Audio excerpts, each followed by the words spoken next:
And once you learn how to do that, then you can bring in all the stakeholders and you can get into programs that'll help you and train you on how to build it. But that first step is you have to design a business model that is desirable. When I initially moved back to Pensacola, I had a meeting with Lloyd. Lloyd invited me for breakfast and I was telling him, man, I still have an idea for the entertainment industry. This is what I wanted to do. He was like, all right, I got Startup on the Blocks. So I need you to start coming to Startup on the Blocks and get a little more information on how to work through the tech ecosystem and take your idea and we'll get you where you need to go. My company is called The Know, is an app that is streamlining business for the entertainment industry. Yeah, so if you're a musician, what you would do is pretty much jump on the platform, you'll create a profile, but the way we created the profile is pretty much a cleaner way. So now if they want more information about you, you'll connect your social media platforms, your streaming platforms, and that way they can go directly to it. What we also have included is your calendar. So pretty much you can set your days, you can set your price for your days and automate your booking. So initially talking to Lloyd, my idea was all here, it was there, it was over here, it was over there. It was like, all right, Quinn, I get it. You got a lot that you want to do, but we need you to bring it in just a little bit and then work on your pitch, your story, and how you're going to bring it full circle to get people to understand what you're trying to create. Most of the programs here wasn't inclusive, and so we said we'll focus on helping founders of color. We also start at the beginning of the thing, at the idea stage, whereas a lot of the programs you see here locally, they start after you're up, and that's not very efficient unless if you don't have a lot of money, you can't recover from your mistakes. And the lean startup system, it actually helps you make mistakes faster before you spend a lot of money. You don't actually start building anything until you got customer buy-in. There was a need for small businesses to bring brand awareness to their business. I see there's a lot of makers and bakers that they're making all of these goodies and these products, but they can't market it, they can't sell it at the same time, and there needs to be kind of that middleman, that middle person to help bring economic growth to some of the small businesses in Pensacola. So Taste of Pensacola, I came up with that idea during the pandemic when I saw things at that time that Amazon couldn't fulfill. They didn't even have those products, but the local people in the community, they did. And so there was a ton of people coming out saying, hey, I make masks. I'm like, wow, this is amazing. All the local people here that are just as talented that can actually make those products. And so I wanted to kind of showcase who they were.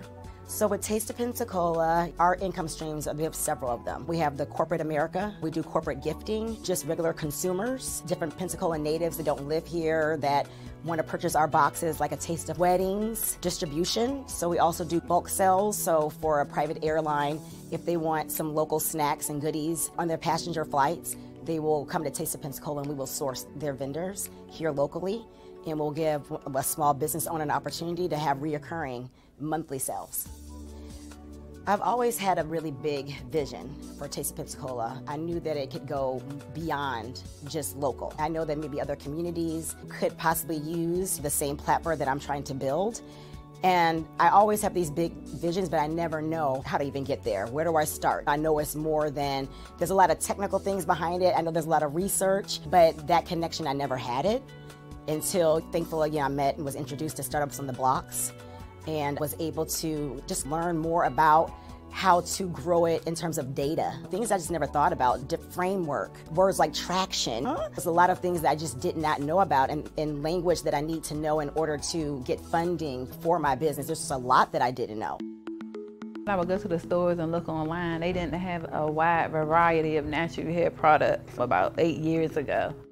And the ones that they did have, the ingredients, it would say that they were all natural. And when I would research the ingredients, a lot of the ingredients were not natural. I make everything, my shampoo, conditioner, I have an oil that I make, and I have 2 different separate butters. Like I had some people who were completely bald and grew their hair. It's about giving women their confidence back in their hair.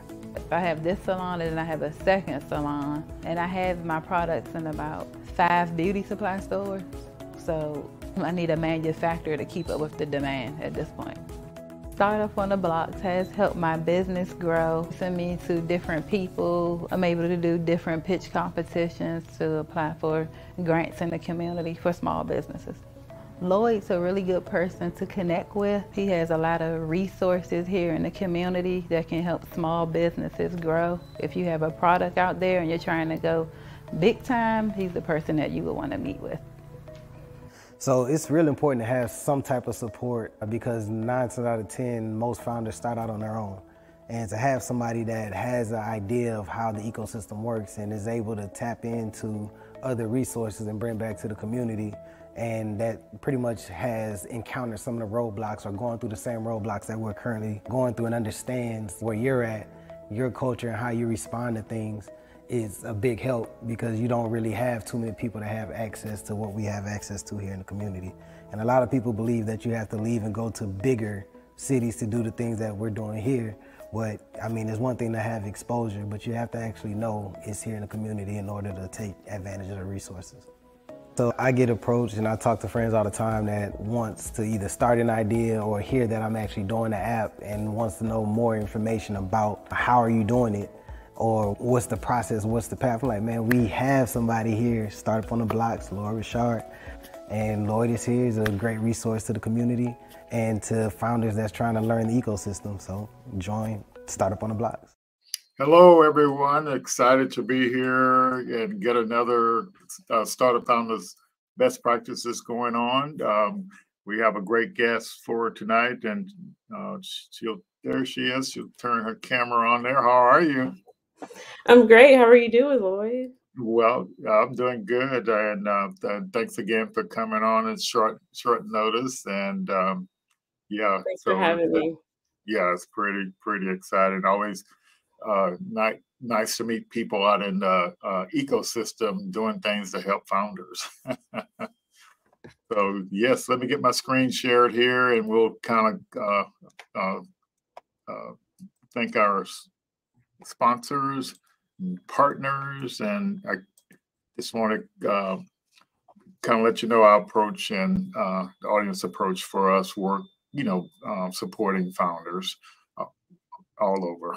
Yes, and so one of the big decisions we made a couple of years ago was to start partnering with organizations that had a bunch of folks in it, like Blacks in Technology, over 36,000 members.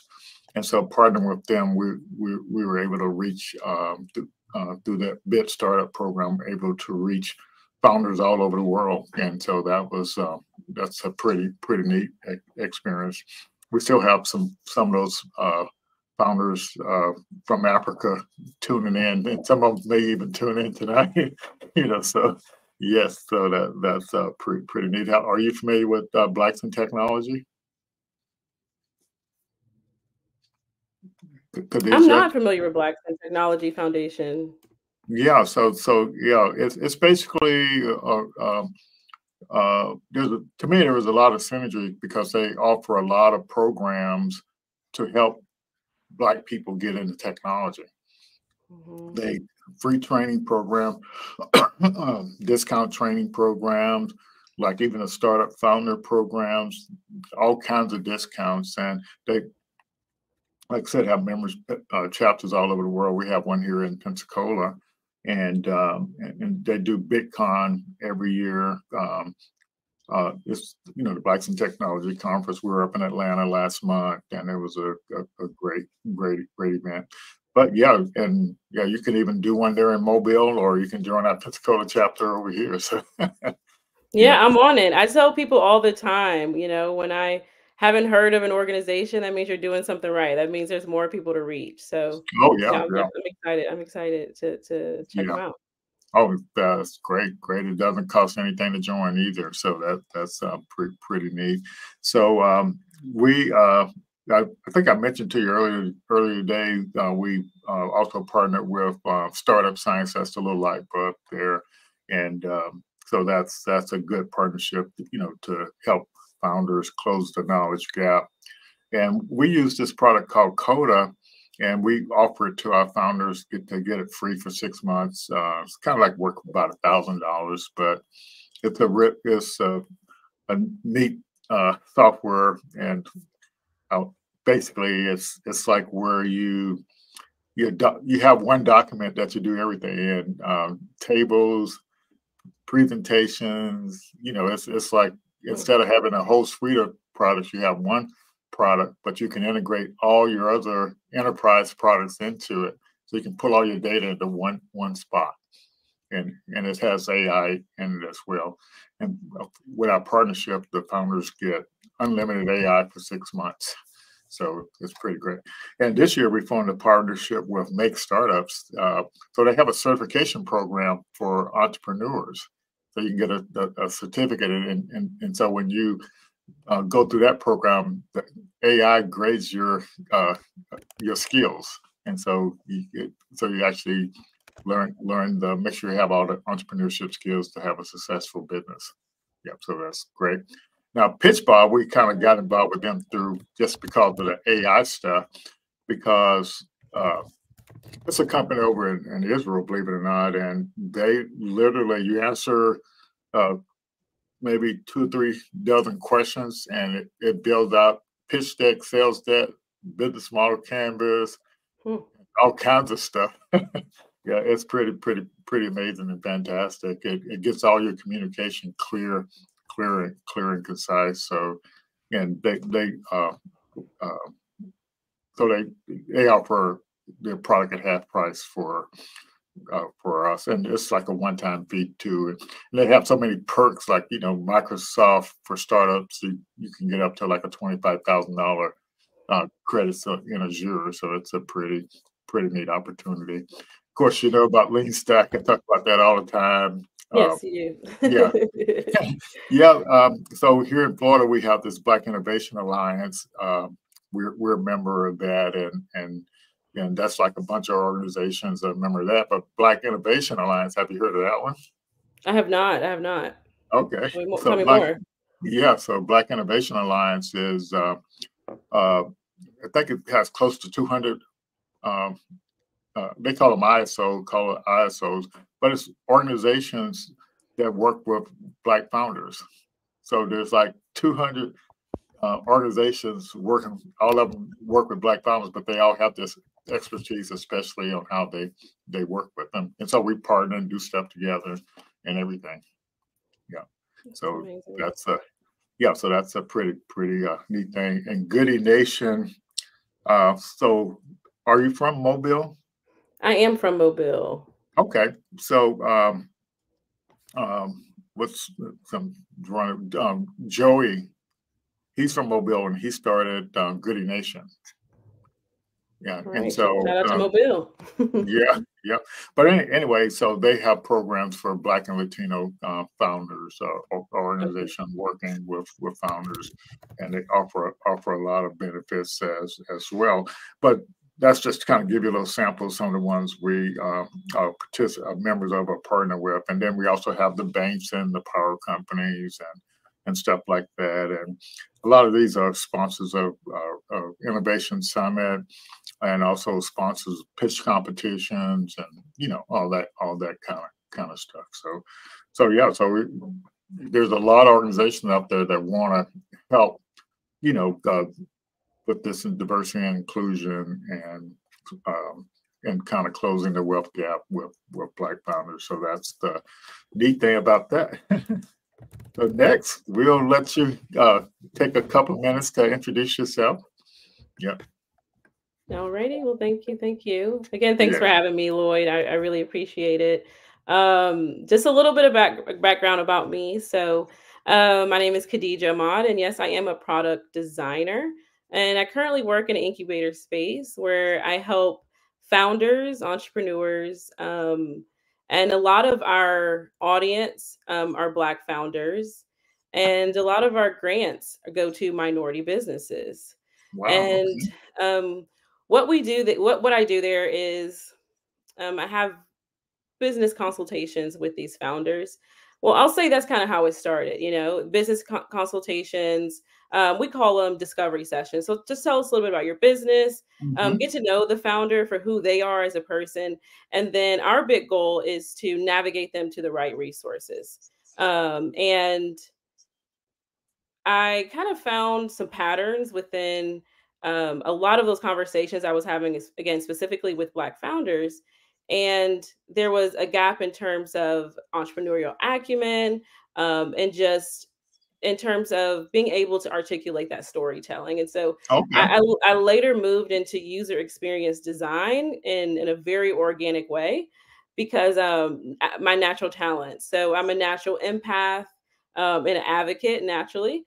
And I found out that the work that I was doing had a name, and it's called user experience design, where Fantastic. we really delve into like what users do in terms of their behaviors, motivation, and so it encourages the founder, and it also partners perfectly with the founder's business goals. Oh, fantastic! I think that's to me it's excellent when something can happen organically, and yeah, that's really really neat. Yes, so thanks for that. I'll share a couple of slides here. We have this Black Founder Program, and it's a 30-day business model design class. And basically, I put this slide up here. So we're completing in the process of getting close to completing one of this 30-day ones that's shown here. But you still can go ahead and apply and get access to the material and training and stuff. And so, because at the beginning of the new year, we're going to do a 90-day program, but you have to have completed the 30-day program in order to do that. And so I'll leave that up there. Just any founders anywhere in the world, go ahead and apply if you want to get access to the training. And yeah, it's we have a former kind of like CEO of Fortune 500 companies taking the class now, and he says it's extraordinary. You know, he's like what these tools and what we have in the course. And so it's for people that just have ideas, and it's also for people that want to grow their business. And so the principles apply to startup businesses that scale. The principles apply to traditional Main Street businesses, but we focus more on startups, but we let nonprofits in because all organizations or businesses have to have a business model. And so, but it's good to design one that actually can scale. And this is what we take them through in the 30-day. These, I was doing my presentation today at I-10 Wired, and some people didn't know what these squares were. They're lean canvases, business models, one-page business models. And yes. So we kind of take the founders through this process of, putting out, emptying their brain to what their idea is, and then splitting their business model up into customer segments, and then doing elevator pitches for each customer segments, then to test for desirability, then looking at your revenue model to test the viability of the company based on what goal you set for yourself, and then also testing for feasibility. And then you develop a business model story pitch, and it's the thing that you communicate to stakeholders, co-founders, partners, and investors, etc. You use that same information to get into pitch competitions, and that's to get into other programs in the startup ecosystem. And the stuff in the pink is what's in our 90-day program, where you're doing validation of demand. So that's kind of what we take the founders through. And all this is about making sure founders understand the best practices for building a startup so they can take advantage of the stuff in the ecosystem. It's literally that simple. Yeah, we also have a couple other programs, but we won't dwell on all that right now. We'll just get into your story and figure all this stuff out. But I think I will take a minute to mention Startup Science, because that is an impactful program, and it has a lot of knowledge in it for founders, and we make that available to folks as well. Yeah. All right. So what do you think of all of those resources? I mean, amazing. I think it speaks to the work that we're doing. Yes. I think it speaks to the need for them.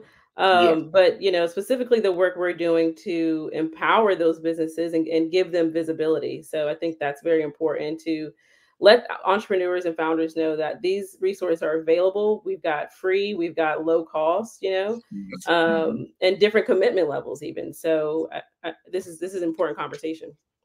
For sure, and I'm excited to meet you and explore ways we can work together to support founders. And yes, so but what sparked your interest in design, product design? That again, my career path will show you that I do lean toward my natural talents. Okay. I think it's important to know what your natural talents are. So I think Okay. that is definitely an initial step. Hmm. But I didn't want to feel like I was on stage at work. I wanted to feel like I was making an impact in my community. So Okay. I'm local here in Mobile, born and raised, and so my family has deep roots here, and I knew I wanted to do some work in the founder space that we have here in Mobile, Hmm. and so between that passion and my natural talents, it married perfectly. Fantastic. But I would imagine, like when you were in high school, what did you think you were gonna do for a career? It's I've always had the pattern of just being the artist, so I knew Okay. something I was going to do was going to be creative. Okay. And Fantastic. I had that knowledge pretty early because I actually have a degree from the University of Alabama in communications and computing technology and applications. Oh And wow. Okay. today, and I knew I wanted to use like both sides of my brain, right? Hmm. And yeah, so I knew that I wanted to do like creative, strategic type projects.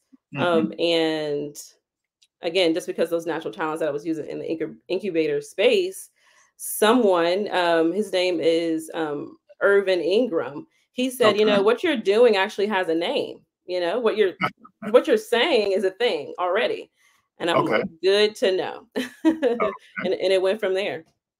yeah, fantastic. Yeah, and that's to me that's amazing because there are a lot of um, folks out there are looking for careers, but they don't actually know all these different careers because this product design thing. I think the only thing I knew about product design, 20 years ago was in industrial engineering or something like that. But when Right. you developing all these software applications, it's just really uh, really. But so kind of what so it sound like you have some technical skills from college as well. Yeah. So what and what you're doing now, what kind of skills majoring in a technical field, how is that helping you now? Yeah, that's interesting. So I would say I definitely had a foundational knowledge in terms of technology, but Okay. I always filled the gap when it came to communication. And Mhm. so, in all of those environments, actually was filling the gap because I was like, okay, this is a little bit too complicated. A lot of the conversations, and for example, when we have client meetings and we're meeting with an engineer, that's an archetype, and it's a particular language that they're using, and I have to be a translator in order to advocate for whatever the design is. And it's important to be able to translate that into plain language to whoever the decision maker is. And so I would focus on the communication piece. And a big part of it is there's actually a book called Articulating Design Decisions. Okay. And it's a textbook for me. I recommend it to everyone because the title is actually Articulating Design Decisions while maintaining your sanity.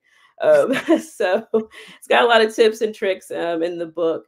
But yeah, so it kind of started with my degree. I have a very unique career path. If I can just give you a little bit of background, Lloyd, in Go terms ahead. of Go ahead. yeah, born and raised in Mobile, I won't go too deep, but I had a unique experience living in a rural area where I and my family lived on water. So we lived on a river, and it was a survival, thing that we had to do, figure out how to swim. So Okay. years later, I became a lifeguard because I found out that accessibility to water and to pools was a privilege, and I did not want that to be the case. So I started working for the city of Mobile, and a group of us created a swim team. So this pattern just, speaks to the empathy and the advocacy that is a natural talent of mine. So not only was I, developing life skills, but I was also able to provide this community with a career. Most of them became Okay. lifeguards. Oh, wow. And then also they were able to have talents where they were be able to do positive things before and after school. And so, that speaks to a lot of the social impact that I've had, in a lot of my career. Now, in terms of design, I kind of made it was almost like accidental. I think a lot of us Okay. kind of get into entrepreneurship Yeah. accidentally. And working at that incubator, I was able to kind of voice, like, people were like, what do you have going on? I was like, I'm looking into this UX design thing. Like, I don't know, it seems interesting. And I was able to really advocate for my interest. And I was able to ask for resources. So from there, I found out that Google certificate had like a, a zero, a discount basically on for Yeah. nonprofits, and Yeah. specifically for nonprofits. And I was like, okay, I need to have access. I need to find the language so I make sure I'm, on the right track. And, once I started voicing that, again, Irvin is the reason why we actually met today. Yeah. Okay. So he invited me to the I-10 and also recommended, that I apply to be a speaker. Okay. And that support meant a lot. And so, in terms of environments and for founders, not only was that, resourceful for me, but, working in a space like this is very important for founders to have that creative outlet, to have people that are supporting them through this journey. It's not an easy journey. You have to embrace that part first, that it's not going to be easy. But, understanding who's around you to support you is also a big part of the process. Right. Fantastic. Yeah. So, but, I'll mention this one thing I noticed on your resume. You had something about or your bio was something about lifetime athletics. What was Yes. that all about? So yeah, that was just about me, you know, um, almost like scaling my impact. So, Okay. working for the city of Mobile, I found a passion, and I said, you know what, I need to do this more. So, I began to teach swim lessons, in the aquatics, Uh-huh. and still giving, young Black children access to water, access Gotcha. to this talent, Hmm. access to a Hmm. new career. And Gotcha. actually became a lifeguard, worked my way all the way up and into aquatics management. Wow. And Never yes, heard of such a thing. very unique path. I wanted to warn. I wanted to warn everybody. Very unique path. Okay. And then really quick story. So from there, the next lane, in full transparency, was for me to be a general manager. So, talking Gotcha. to my manager, I said, I don't feel passionate about that. That's not where Hmm. my passion is. Okay. And so I let my manager know. I said, listen, I've never traveled. I'm going to be a flight attendant. So I applied and I got accepted. I became a flight attendant for many years. And then, the infamous COVID hit, Yes. and I had to move back home. So again, Hmm. that's where I kicked off, my true design career by participating in Techstars Mobile pitch competition, Okay. Oh, where wow. I won first place. Me and my team, we won first place, and the next year I became an organizer, and it's been exciting from there. Yeah. So, what was that startup weekend? Was that the thing that got you interested in the startup world? I would absolutely say so. The initial thought for me was like, I really want to educate myself on where our founders are. Mhm. What Yeah. is that? What information can I gain in real time? So the startup weekend pitch competition is about 52 hours. So it's a full weekend. You go from idea to pitch, and you're Mhm. pitching this in front of judges. And so I really wanted to experience a real life pressure, of what the founders in our community were experiencing. And boy, did I Mhm. get it. Um, Yeah. Okay. and a lot of education with that as well. Right, right. So we're having a startup weekend here. I think maybe the third weekend in November. So so that you. I don't know if you met Pat today. He's one of the organizers, and Quinn also. If he's out there tomorrow, make sure you connect with them. Okay. And and so that would be really great. So let's you have some slides you want to share? Definitely. Definitely. It's Yeah, good. I'll put them up there for you and get this branding out of the way here. Yes. So what kind of compelled you to want to share this information? That's a great question. If I could scream it to the rooftops, I would. I've been at the incubator for many years, and Mhm. I had a very unique position, again, working with Black founders. Okay. And I wanted people to know, like, you're not alone. I know that sounds kind of corny, but Hmm. I found that I was able to build a community within our incubator space. And it provided so much security to founders, which is it's a complicated thing to find. Yes, Um, it you is. know, it provided them with so much support in terms of, meeting them where they are, Hmm. versus putting them in a lane specifically for an outcome. Yes. Okay, fantastic. So, yeah, I'll let you go ahead and get started with it. And artists, you feel free to ask questions, I guess. Definitely, And definitely. yeah, Thank you. okay, all right, I'll let you have it. Yeah, so again, so I found a gap in the market. I wasn't looking for one, but I was collecting a lot of information and research, working closely with Black founders. Um, we know that founders play a really crucial role in shaping the future for startups. So it was my role to really implement any of the advice that I, researched or I got from my mentor in order for them to navigate challenges in these early stages, and to really position these companies for success. That's the overall goal. So I gave you a little bit of background, about me working at a fitness facility. It's called Lifetime Fitness, and I worked there for many, many years. And we had a saying, and it was, in fitness, being in shape is hard, and being out of shape is hard. Pick your hard. And I say the same goes for startups. We have this word we use, or this term we use now, imposter syndromes. It's a very natural feeling, but you can fear the risk of growth, or you can fear the comfort of stagnation. Either way, you get to choose. And I think that's a very important piece when it comes to founders and their point of view and their perspective as they go through, this roller coaster, exciting roller coaster journey, of entrepreneurship. And again, I'm a product designer, and I like to use formulas to really simplify things.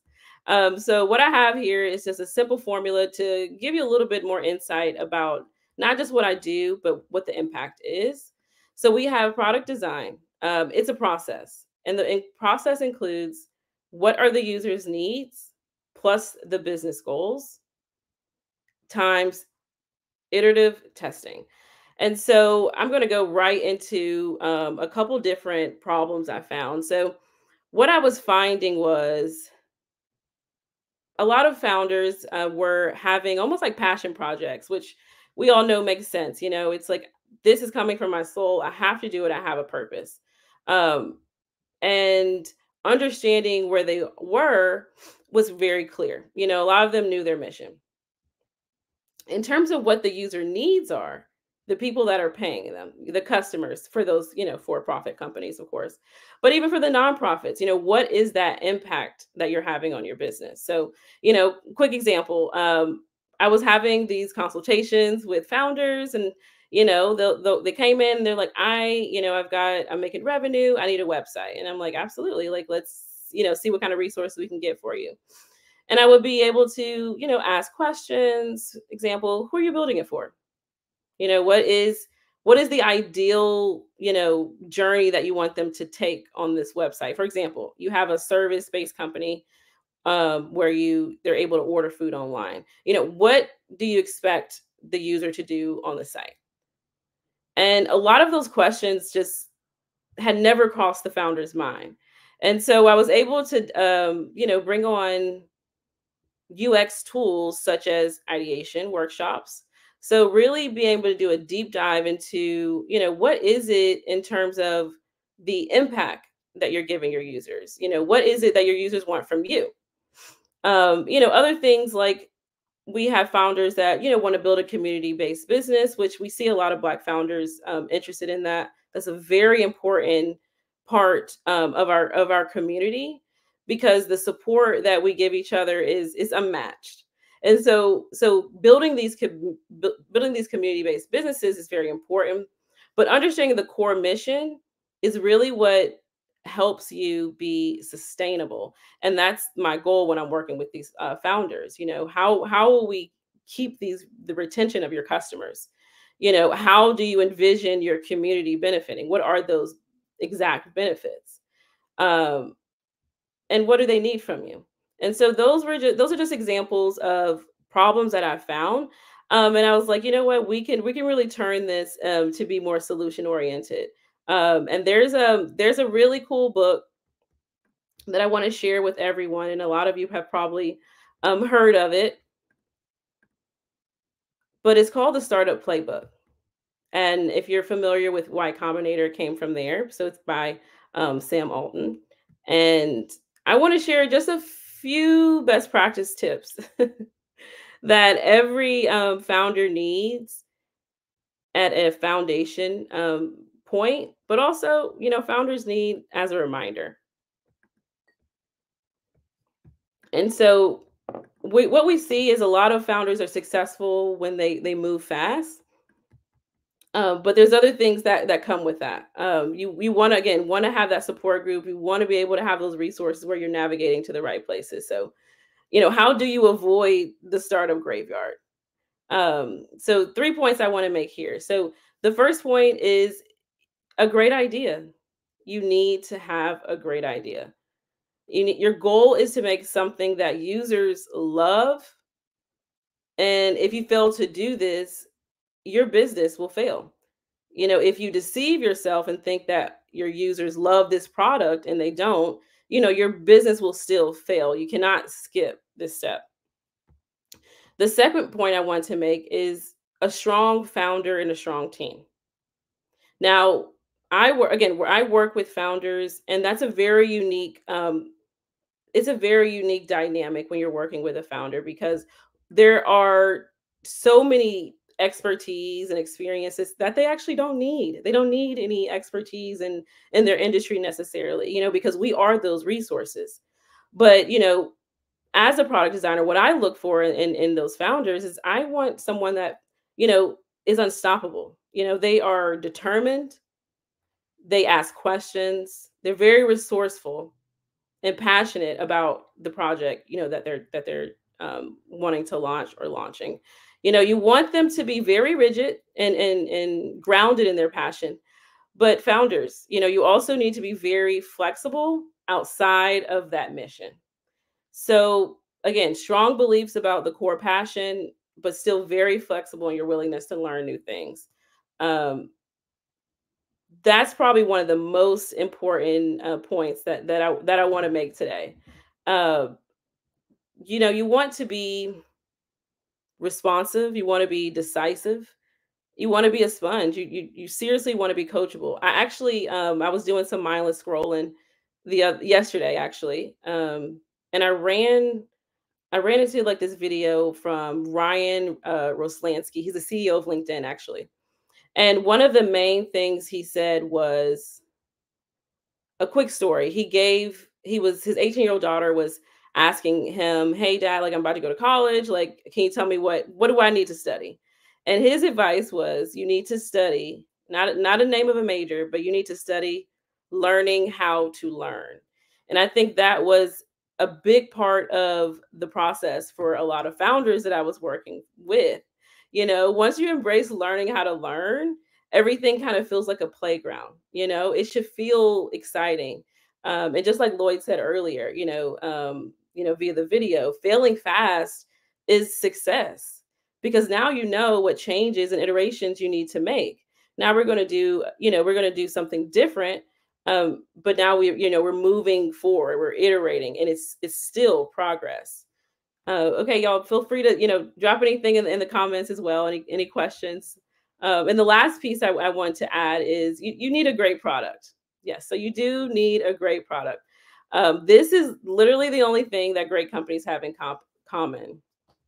So if you're not building, again, the product that those users are going to love, that it will eventually fail. So we know some founders, we know some people want to look for, tricks, but at this point in the startup community, there's not a lot of flexibility for any tricks. They've stopped working a long time ago. But a great product is the only way to grow long term and to scale your business. So eventually your company will get so big that all the growth hacks stop working. But you have to grow with the people, and you have to grow based on what they're wanting. And so that's where a lot of user experience design and product design comes in. All of our founders are not the first brick.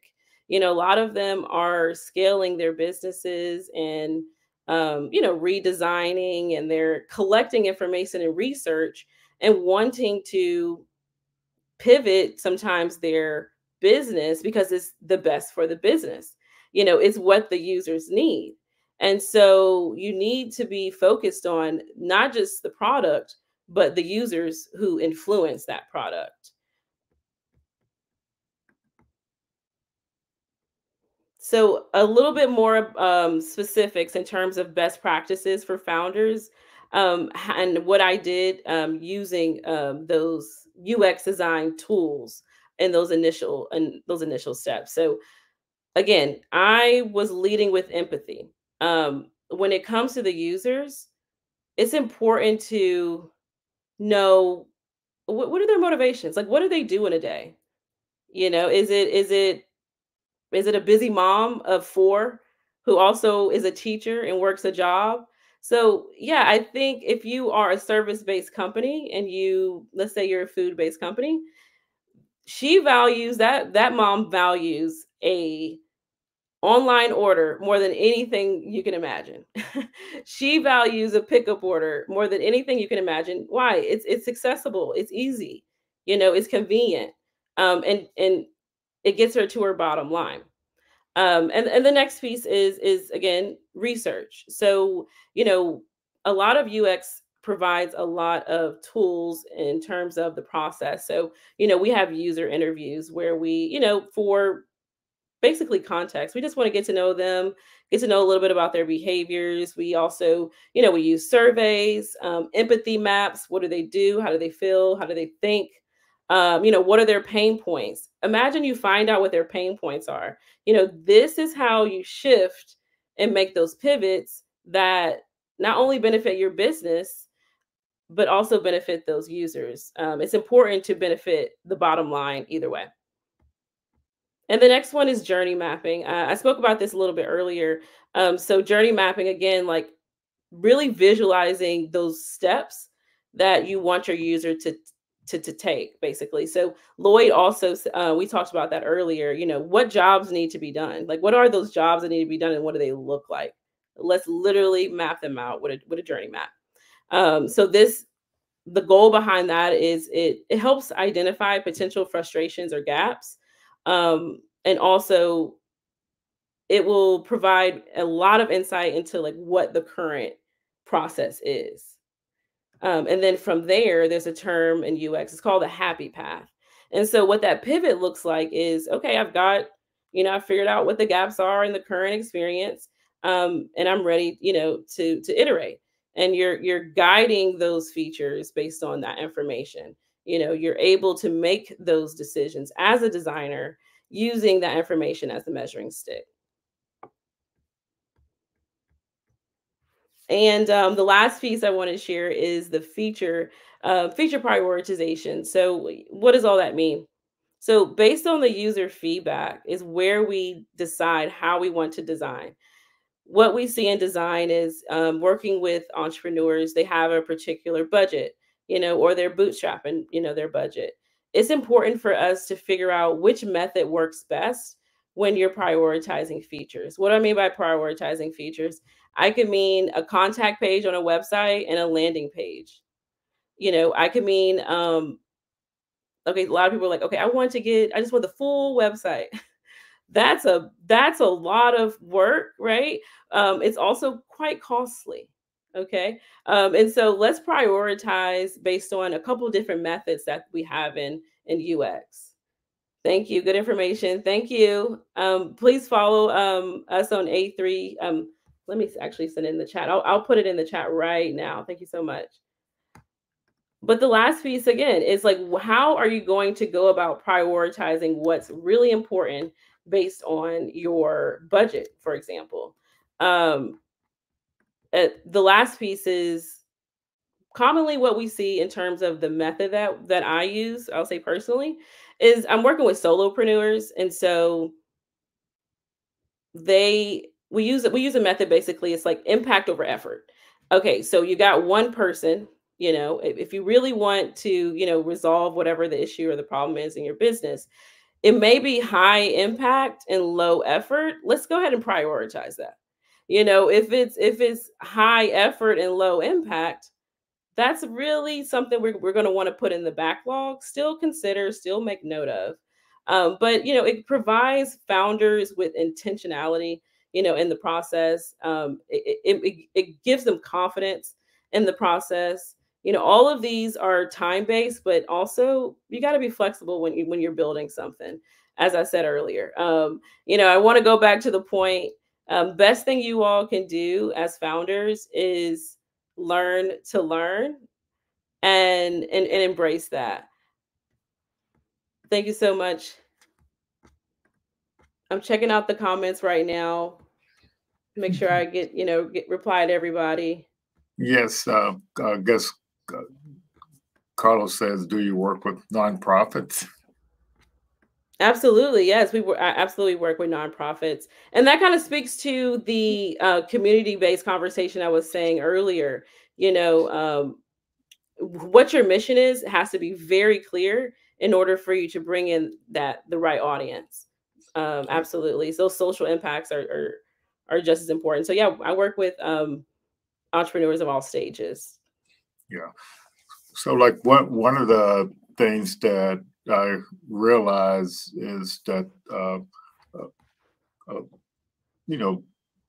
minority and Black startups or businesses, they have less capital to work with when they're getting started. Like in our region over here, Northwest Florida, it's like almost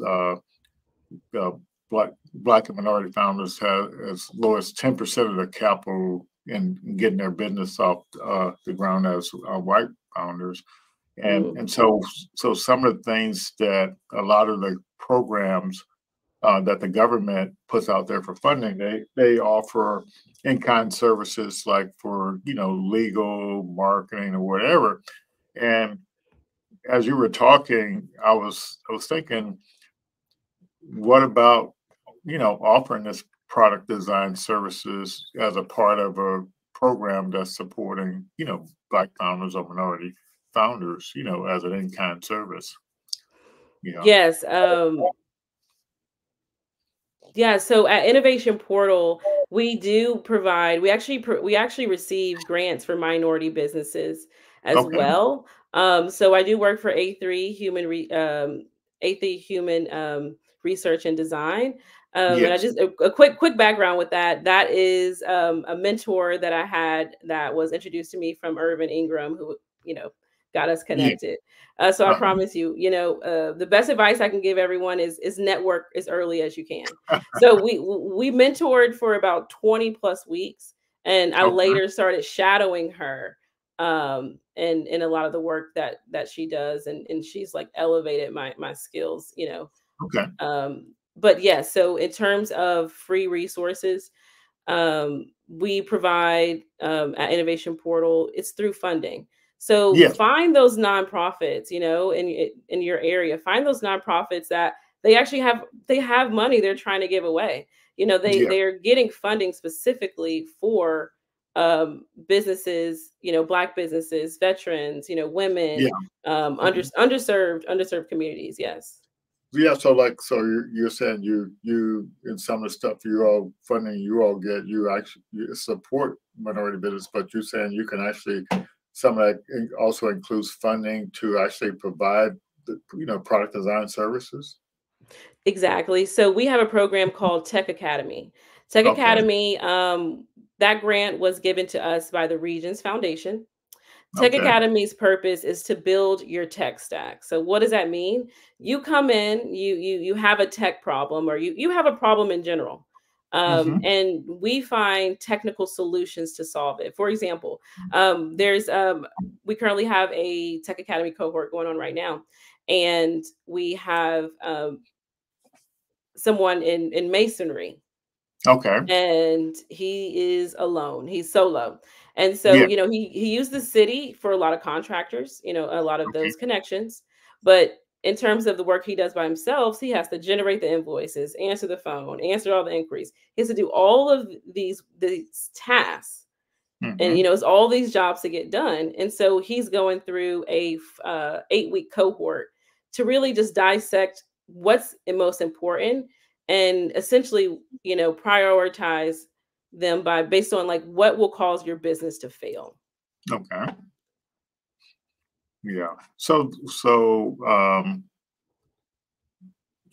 yeah, I didn't, I'm aware of the Innovation Depot, but I didn't realize, they go after, funding like that to kind of. Yes, Innovation Portal. Innovation Depot is also located in Birmingham, though.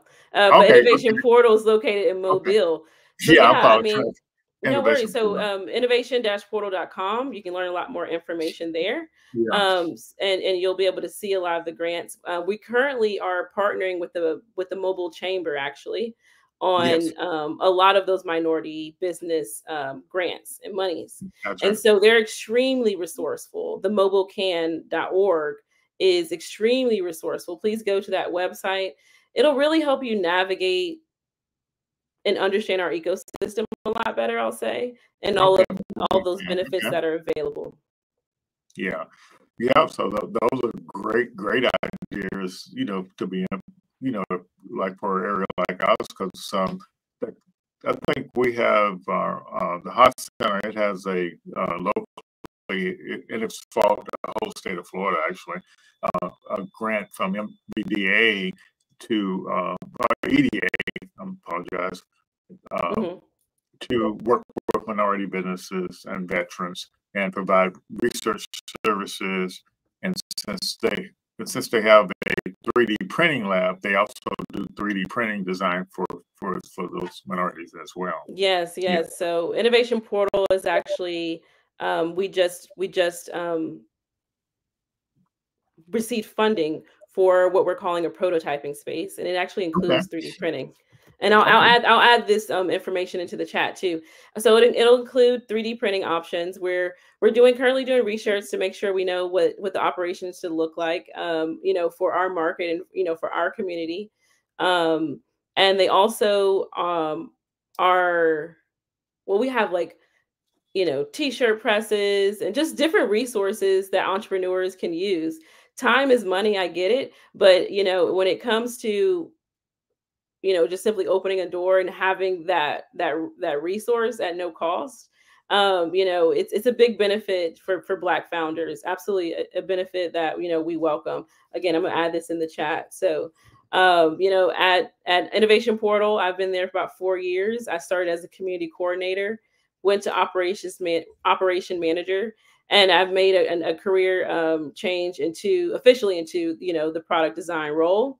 And then, of course, thank you so much. Thank you. And of course, in the working with my mentor, Amani Anai, who has, a wealth of information, from me. She graduated with finance at UC Berkeley. So she's very focused on, the economic value that A3 does, in terms of all the projects, not just economic value, but also the social impact. It's a true passion of hers. And so it's been an honor to work really closely with her and to really, stay close to that point of view of, the money of it all, but also, how we are improving our community in Black founders. Yes. Yeah. So the mobile can thing you mentioned is that can stands for something? Is it that's a good question. Is it like Community Action Network or something? Yes, that's right. That's exactly right. mobilecan.org for more information. This is actually a very new website. I see Dante Miller on there. He's currently in our Tech Academy cohort. He's doing great work. He's got a business of his own, that his family's work. He has used our resources so well. And, he's been totally committed to the process, and he's been totally committed to learning how to learn. So yeah, Dante Miller, I'm glad to see him on that landing page. Okay. Yeah, just found it. Yeah. But yeah, all of these are like really great ideas, and so it just speaks to the ecosystem that's actually out there for founders, and just becoming aware of all these opportunities is it's a good thing to do. Yeah, absolutely. Yes, thank you, Lloyd. It's been great to meet you. I don't think we would have met, without those resources and without the support of just our community in general. So. It's good, and so yeah, I think so. It sounds like Mobile got it going on over there with the Innovation Portal. That's I mean, it's all about, we're a nonprofit, okay? So I think it's all about who works there, and especially nonprofits, right? That's important, and I think our team exemplifies a lot of what it looks like to really feel and meet our founders where they are, and really have like realistic conversations with them. You gotta keep it real with people when it comes to, hey, look, we're here to help. We're just here to help, and our resources, they're free, and we've got, our board is very involved, and they're willing to have these conversations and just a call away. And so, I mean, it's the type of people that run those organizations. And I would absolutely agree. We've got a great team. Yeah. So, but like you mentioned earlier, that founders, they have to learn stuff, and all the terminology and stuff. So do you said several times you meet founders where they are, and so that sounds really interesting to me, because most of the programs and we do the same thing, we meet founders where they are, but most of the programs that I participated in, they were real competitive to get in, and so but this idea of meeting founders where they are, that's pretty a great thing. Yeah, let me elaborate a little bit on that. So when I say we meet founders where they are, our initial intake process is what we call a navigate session. Okay. So it is a very best practice for us, right? Okay. For us to really understand where they are. How else would we be able to navigate them to the right resources? Go to startups on the blocks. It seems like you need more information about best practices. you know, so we'll navigate them to resources just like you. But you know, understanding that we're meeting them where they are means that, you know, we're a nonprofit. They can come to us every time they need to navigate to a different issue. You know, you got a issue with your books in terms of finances, you know, or you know, you need a new program. We've got a discount for QuickBooks. You know, let's clean those books up, and we'll navigate you to one of our accountants. You know, and then of course, lengthy conversations are at cost because that's not in house. You know, but we still are able to provide contact to resources that they need. But the important piece about meeting them where they are is you really get to like a very clear understanding of their needs. I think the worst thing that, you know, can happen is you're navigating them somewhere they're not prepared for. You know, there's more than they can handle, whatever the case is. So talking about this reminded me when we first got started. There was this one founder. She didn't want to participate in the networking or whatever because she thought she had to have everything perfect before she came to the table. We see that archetype. That's a persona, really. That is a UX persona. But yes, and that's the thing. That's why I said embrace learning to learn, embrace it failing fast, because it's the mindset. It's really the mindset that we, you know, want to embrace, and we try to teach through these conversations that we have with our founders, and that consistency that we have with our founders. You don't need to be perfect. That's pretty cool. You don't need to be perfect for us to help you. Yeah, that's exactly right, and that's kind of what I said. You know, meeting founders where they are, but you know, we try to help on the knowledge side and the best practice side, so then you can go out and take advantage of some of these programs that these organizations like yours have. You know, to kind of that are competitive to get in. You know, especially if they're giving you money, you know, it's competitive. Absolutely. So yeah, for example, just elaborate a little bit more about our Tech Academy. There is an application process. You know, you do need to be in a particular stage. You know, you do need to be able to even, you know, complete the application and have that information, you know, to give to us. But, you know, we're also there to help. We want you to succeed. That's the end goal. That's the bottom line for us. If it's not this cohort, it may be the next. You know, and you're still learning something through the process. We've even had founders so hungry that even though we let them know that they weren't ready for the funding, they said, I just want to be in the class. And, you know, we pulled up the chair for them, you know, so that's our audience. That's our audience. And, you know, that's our bottom line. We want to make sure, you know, people are able to get information that they're wanting. We don't gatekeep. We don't hoard resources. So yeah, again, that's our bottom line. And just, and I think you being here is just highlighting the resource, you know, the sample resources, an example of resources that are available to founders. But if you don't network and connect, you don't learn about those resources. Exactly. Again, network early. I'm telling you. You know, I think a lot of the relationships I've made, you know, me personally in my journey, was because I said, you know, I'm really curious about UX. They're like, you are? I'm like, yes. And they're like, oh, here's the playbook. And I was ready to, you know, I was ready to learn. So And so in your case, you said you had her as a mentor, but you also started shadowing her. But all this time you were learning, and this shadowing thing, were you actually also doing work to, you know, get your hands-on experience as well? Absolutely. So during those shadowing, I was able to take on projects to build my portfolio. So I was better able to articulate the work and the impact that I was doing. Now, Amani and I, make sure you follow her on LinkedIn as well. I'm going to send you her LinkedIn. It's not about finding a mentor. I don't want people to think that. It is about finding the right mentor. Gotcha.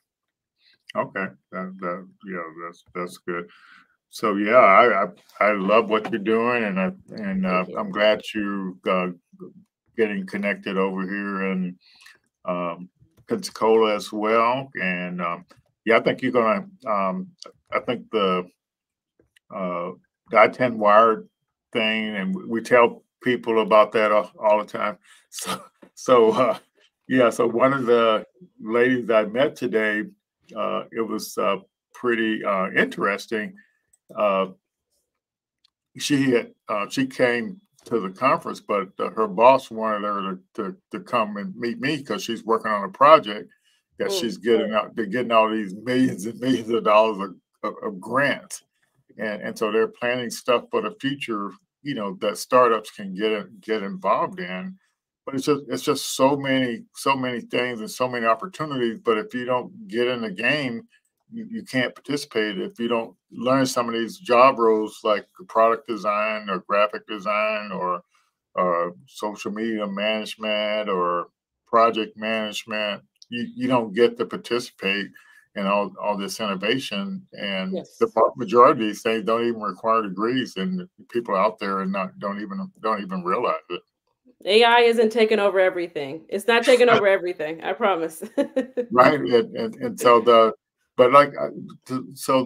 AI part, I think it's something that has to be embraced, to help you do your job better. Yes. And so that's kind of the way I feel about it. But so this brings up another quick question. Have you with an Innovation Depot?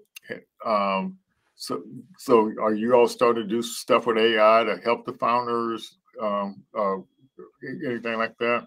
Yeah, so Innovation Portal host, you can go on our website. We have LA AI, so not Los Angeles, but Lower Alabama. And we meet once a month. That is like it's an external organization, but our facility is like 30,000 square feet, so it's like the perfect facility. Lloyd, I want to invite you, to check it out. And we're scaling our facility actually, and so we also have monthly coffee chats. So the once a month, yesterday, Wednesday. So we recently had Delilah Knoll from Black Girls Healing House. She was one of our founders and she was interviewed. So make sure you go to innovation-portal.com and find her content, and also follow Delilah and Black Girls Healing House. She started a mental health company for Black females during COVID, and it really took off. She got about 60,000 followers on Facebook. And she's a great example of using resources and also sharing resources. So again, follow Black Girls Healing House. Delilah's she's one of the entrepreneurs that wants to see you succeed as well.